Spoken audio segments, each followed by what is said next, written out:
Hey everyone, Simplode here with Off Meta Bros, and in honor of some of the awesome Big Mom Pirate cards that were announced for OP11, I decided to rebuild another favorite deck of mine, and that is Yellow Purple Charlotte Pudding from OP8.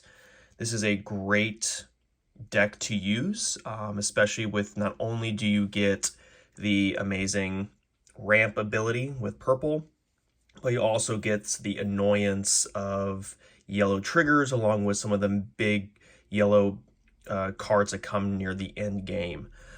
So I love this deck. It's really fun to use. Of course, it's at least right now, it's not near the top in terms of meta, but still a fun card game or a fun deck to use at locals or even with buddy battles or even playing against some off-meta battles with your friends. So let's get right into it.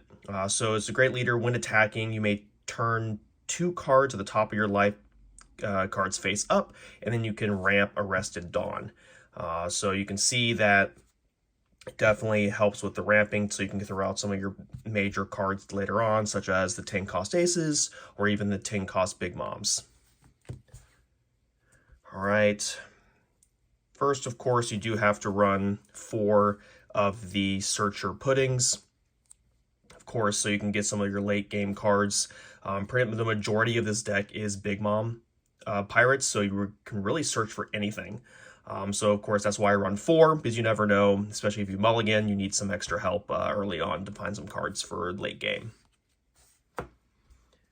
Then probably one of the most important cards in the deck, I do run 4 of the Blocker Violas. Why? Because, of course, it's on-play effect. Not only, of course, it's a blocker, but on play, you can either turn all of your life cards face down, so when you tech with the leader ability, you can ramp again next turn. Because remember, you have to turn at least 2 cards face up at the top of your life pile in order to use the leader ability. So this is great to play on turn 2 if you're going first. Maybe swing with a 6k with the leader, use the effect, and immediately throw down the Viola to use the on-play effect, and then next turn you can use the leader ability again to ramp another Dawn. Let's say you don't really need to ramp anymore. It's a great blocker because the second on-play effect that you can choose, you can either choose the first one or the second one. You can actually look at the opponent's life pile and reorganize it. So it's great to manipulate their life along with helping you ramp. I also run 4 of the Mr. 2s. It's a great card to get basically a free active Dawn early on. So not only can you maybe potentially gain a Dawn with the leader effect, you could also get an active Dawn with Mr. 2. So basically you can earn 4 Dawn in one turn and get to that 10 Dawn turn really fast. So that's why I run 4. Not only, I only usually play this early game to get the Dawn, and then of course it's a nice 1k counter if need be.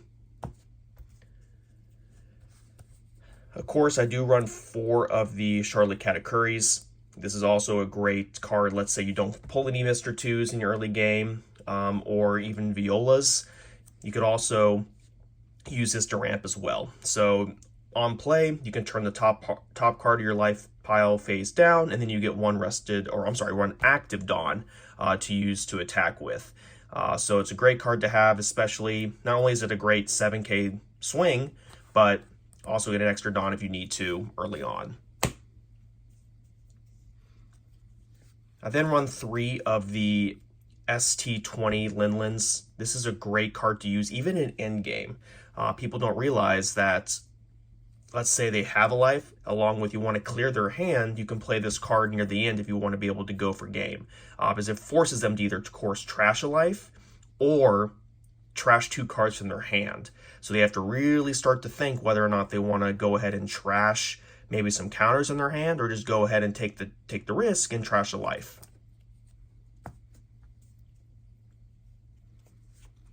Getting into the bigger cards in the deck, I do run 3 of the 9 cost Charlotte Linlins. Like I said in my previous videos, it's a great card. Not only do you just have to trash 1 life and minus the Dawn, you also get to add a life to the top of your life pile, along with maybe remove a potential heavy hitter or maybe even a blocker. What I like to do is I'll probably throw this down one turn. I'll put maybe a blocker or a card I don't really like them to have on the top of their life pile, and then next turn, maybe play a Big Mom to automatically trash it. So especially when they have something that you just know you don't want them to use, throw this down, play a Big Mom next turn, and then get rid of it that way rather than having to attack it. Now getting into the biggest hitters in the deck, I do run 4 of the 10 cost aces. What more do I have to say about this card? One of probably my favorite yellow cards in the game. Throw it down, add a life automatically to the top of your life pile, and if you have 2 or less, you can swing and with Rush. It's a pretty much a must in this deck. Run 4 of those. 4 of the 10 cost Big Moms. Like I was saying earlier, it's a great card just for not only do you get to automatically add a life, but trash life automatically on the other side. I normally don't swing with this character until I have at least 2 on the board so I can go for a game, but it's great to have and definitely have to run 4. I do run 4 of the Charlotte Brulee's blockers. Not only is it great for the trigger effect from the life, just play it automatically. It's a nice little 3-cost blocker if you need to, along with you can search for it.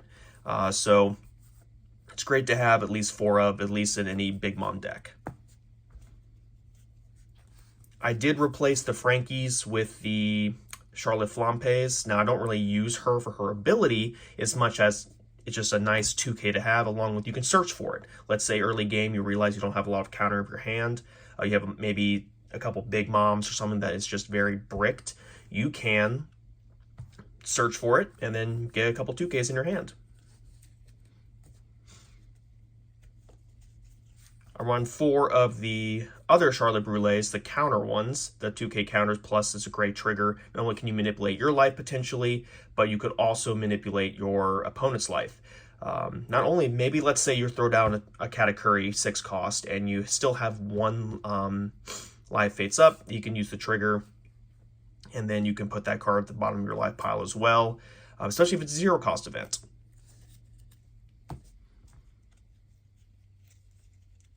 Do run 4 of the Capones. Come on, this is a staple. Pretty much every yellow deck I run 4 of them. Nothing pisses off your opponent more than either having a Capone or a 0 cost event at the bottom of your life pile, especially when they're trying to go for game. Definitely a must. Nothing really more to say about it. Everyone knows what this card does. Can block an attack if it's in your trigger. Then finally, run 4 of the 0 cost events. Like Capone, don't need to say much about it. It's great to have, not only for the counter ability, but also for the trigger, especially if it's at the bottom of your life pile. Gain an extra life and they have to do two more swings. Pisses off anybody you'll go up against. All right, that's pretty much it, everybody. Thank you so much for watching. If you wanted me to do some more off-meta builds, please like, comment, subscribe, and we'll be seeing you again soon. Thank you so much for watching.